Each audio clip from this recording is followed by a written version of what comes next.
Bismillahirrahmanirrahim. Assalamualaikum warahmatullahi wabarakatuh. Berjumpa lagi dengan saya di mata pelajaran AIJ, dimana pada kesempatan ini akan saya lanjutkan untuk materi berikutnya ya, yaitu tentang VLAN ID dan tipe VLAN. Oke, untuk sebelumnya kita udah bahas tentang apa itu VLAN, kemudian keuntungan VLAN, terus bagaimana VLAN dapat membatasi broadcast domain, dan menjelaskan bagaimana router itu digunakan untuk mengatur komunikasi antar VLAN. Nah, berikutnya kita akan bahas tentang VLAN ID ya. Apa itu VLAN ID? Nah, VLAN ID ini merupakan nomor identitas atau ID ya. Dia adalah nomor identitas untuk memberikan identitas dari sebuah VLAN. Jadi perlu kalian ketahui pada saat besok konfigurasi sebuah VLAN itu harus ada yang namanya ID VLAN atau nomor VLAN ya. Terkait untuk ID VLAN ini nanti akan ada dua jenis VLAN ID, yaitu yang pertama adalah normal range VLAN dan extend range VLAN. Jadi ada dua jenis VLAN ID, yaitu normal ID dan extended ID ya. Oke, kita bahas untuk yang pertama, yaitu normal range VLAN. Apa itu normal range VLAN? Ini digunakan dalam jaringan dengan skala yang kecil ya. Kalau kita bicara normal range, itu berarti dia adalah skalanya untuk jaringan yang kecil sampai dengan jaringan yang menengah ya. Jadi rentang VLAN ID ini nanti akan mulai dari angka 1 kemudian sampai 1005. Jadi ID yang bisa kita gunakan ya, atau ID yang tersedia untuk normal range VLAN ini adalah dari angka 1 sampai dengan 1005. Dari nomor 1 sampai 1005.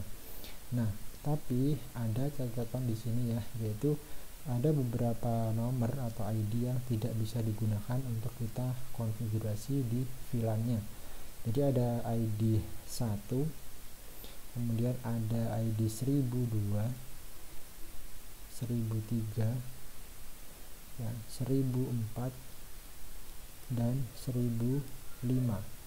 Dari ID ini 1, 2, 3, 4, 5 ini dia tidak bisa kita gunakan untuk menomori VLAN yang kita konfigurasi. Karena apa? Karena ID-ID ini dia sudah ada fungsinya sendiri-sendiri ya.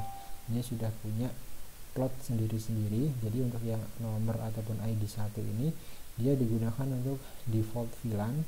Kemudian 1002 sampai dengan 1005 itu digunakan untuk token ring dan FDDI VLAN ya. Jadi memang untuk dari range atau normal range VLAN ini dari angka ataupun ID 1 sampai 1005 ada nomor-nomor tertentu yang memang tidak bisa kita gunakan, yaitu 1, 1002, 1003, 1004 dan 1005. Selain ID itu silahkan kalian bisa gunakan untuk penomoran ataupun pemberian identitas untuk VLAN yang kalian buat ya. Nah, untuk ID 1 dan ID 1002 sampai 1005 ini secara otomatis akan dibuat dan tidak bisa dihapus. Konfigurasi ini disimpan dalam file database VLAN yang dinamakan yaitu VLAN.dat. Kemudian extended range VLAN ini adalah jenis yang lainnya dari ID VLAN ya. Kalau tadi normal, sekarang extended.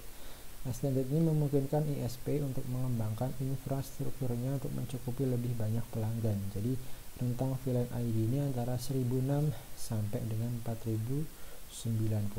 Jadi ini ID ini digunakan untuk jaringan dengan skala yang lebih luas lagi. Biasanya digunakan untuk perusahaan-perusahaan penyedia layanan jaringan ya, seperti ataupun kita sebut namanya ISP.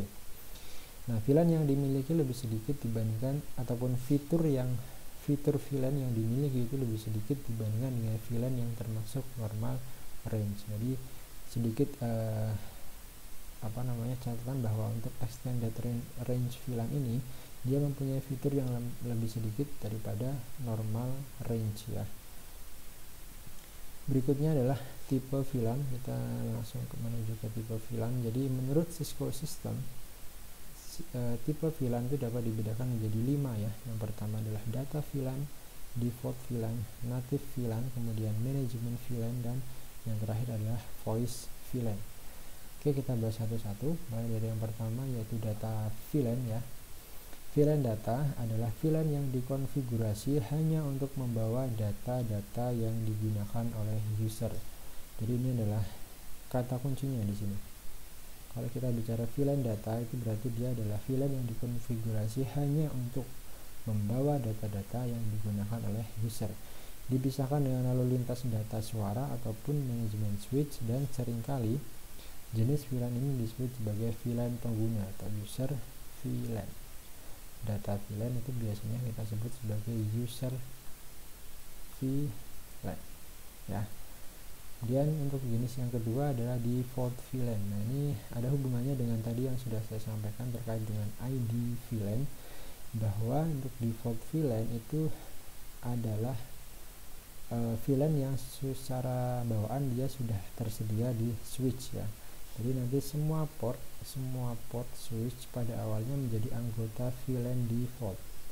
Jadi semua port sebelum kita config ataupun pada saat kita membeli switch baru, kondisi baru, belum ada konfigurasi apapun di dalamnya, maka semua port itu pada awalnya adalah menjadi anggota dari VLAN default. Di mana VLAN default untuk switch Cisco itu adalah VLAN 1. Nah, VLAN 1 ini maksudnya adalah dia VLAN dengan ID 1. Makanya tadi ID 1 itu tidak bisa kita gunakan sebagai penomoran pada konfigurasi VLAN yang akan kita buat ya. VLAN 1 itu tidak dapat diberi nama dan tidak dapat dihapus, karena dia memang sebagai default VLAN ya. Jadi kita tidak bisa menggunakannya. Dia tidak bisa diberi nama dan juga tidak bisa dihapus, seperti itu. Yang ketiga ada namanya native VLAN ya. Native VLAN ini dikeluarkan untuk port trunking 8021Q atau 802.1Q ya. Port trunking ini mendukung lalu lintas jaringan yang datang dari banyak VLAN atau edge traffic, sama baiknya dengan yang datang dari sebuah VLAN atau end-edge traffic. Biasanya untuk native VLAN ini memang nanti ada hubungannya dengan pada saat kita melakukan trunking ya, karena dia nanti akan bisa menghubungkan dari jaringan VLAN yang banyak ke jaringan VLAN yang satunya, atau nanti bisa menghubungkan dari switch ke switch atau switch ke router dari beberapa VLAN yang ada. Port trunking ini menempatkan end-edge traffic pada native VLAN ya. Jadi port ini nantinya akan menempatkan end-edge traffic pada native VLAN. Oke ya, begitu ya. Kemudian nomor 4 ada manajemen VLAN. Nah, VLAN manajemen ini adalah VLAN yang dikonfigurasi untuk memanajemen switch. Maksudnya apa? Jadi VLAN 1 akan bekerja sebagai manajemen VLAN jika kita tidak mendefinisikan VLAN khusus sebagai VLAN manajemen. Jadi secara bawaan ya, tadi kan ada default VLAN tuh. Nah, default VLAN itu kalau misalkan dalam sebuah switch itu kita tidak mengkhususkan nanti ada salah satu port yang digunakan sebagai manajemen VLAN, maka otomatis VLAN 1 atau default VLAN itu nanti akan bekerja sebagai manajemen VLAN ya. Hal ini tidak berlaku apabila nanti kita sudah mendefinisikan salah satu port dalam sebuah switch itu nanti dia khusus menjadi manajemen VLAN-nya. Maka otomatis nanti VLAN satunya dia tidak akan menjadi manajemen VLAN, seperti itu. Kita dapat memberi IP address dan subnet mask pada VLAN manajemen sehingga switch dapat dikelola melalui HTTP, Telnet, SSH atau SNMP.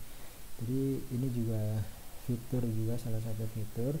Jadi kita bisa memberikan IP di manajemen VLAN ini yang gunanya adalah untuk kita bisa memonitor dari jarak jauh, seperti itu. Berikutnya adalah voice VLAN. Nah, VLAN yang dapat mendukung voice over IP atau VoIP ya. VLAN yang digunakan untuk komunikasi data suara. Jadi ini jenis VLAN atau tipe VLAN yang memang dikhususkan untuk voice over IP ataupun pengiriman data berupa data suara. Jadi seperti itu ya, ada 5, saya ulangi lagi, data VLAN, kemudian ada default VLAN, ada native VLAN, ada manajemen VLAN, dan ada voice VLAN. Kemudian untuk tugasnya yang harus kalian selesaikan adalah yang pertama, ada 3 jenis sambungan pada VLAN ya, yang memang sengaja ini tidak saya berikan dalam bentuk video karena nanti memang saya khususkan untuk kalian bisa cari sendiri informasinya. Yaitu ada 3 jenis sambungan pada VLAN, yaitu ada trunk link, access link, dan hybrid link. Nah, coba kalian jelaskan perbedaan masing-masing dari jenis sambungan itu, antara trunk link apa, access link itu apa, dan hybrid link itu yang seperti apa. Coba kalian catat di buku, kalian jelaskan di situ ya. Boleh cari referensinya di Google ataupun dimanapun, silahkan nanti kalian cari referensi sebanyak-banyaknya ya. Kemudian tugas yang kedua adalah jelaskan yang dimaksud dengan VTP atau VLAN Trunking Protocol dan Inter VLAN ya. Jadi jelaskan apa yang dimaksud dengan VTP dan apa yang dimaksud dengan Inter VLAN.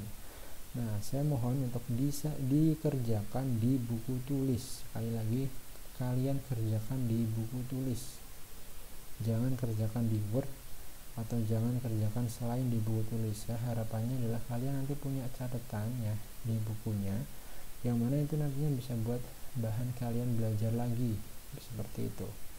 Dan kemudian foto setelah selesai kalian nulis jawaban dari kedua tugas ini, difoto dan diubah ke format PDF, lalu upload di portal Edu Fikri bagian penugasannya. Seperti itu ya untuk materi pada hari ini. Untuk pertemuan berikutnya di hari Sabtu insya Allah itu kita akan bisa mulai untuk konfigurasi ya, praktek konfigurasi VLAN. Dan saya harapkan laptop kalian sudah bisa datang semua, udah bisa ready semua di rumah, dan di laptopnya sudah kalian install yang namanya Cisco Packet Tracer. Jadi saya minta untuk segera diinstal untuk aplikasinya itu, karena nanti akan kita persiapkan untuk konfigurasi VLAN ya. Baik, untuk pertemuan hari ini saya cukupkan sampai di sini. Mohon maaf apabila dalam penyampaian terdapat kesalahan. Saya akhiri, wassalamualaikum warahmatullahi wabarakatuh.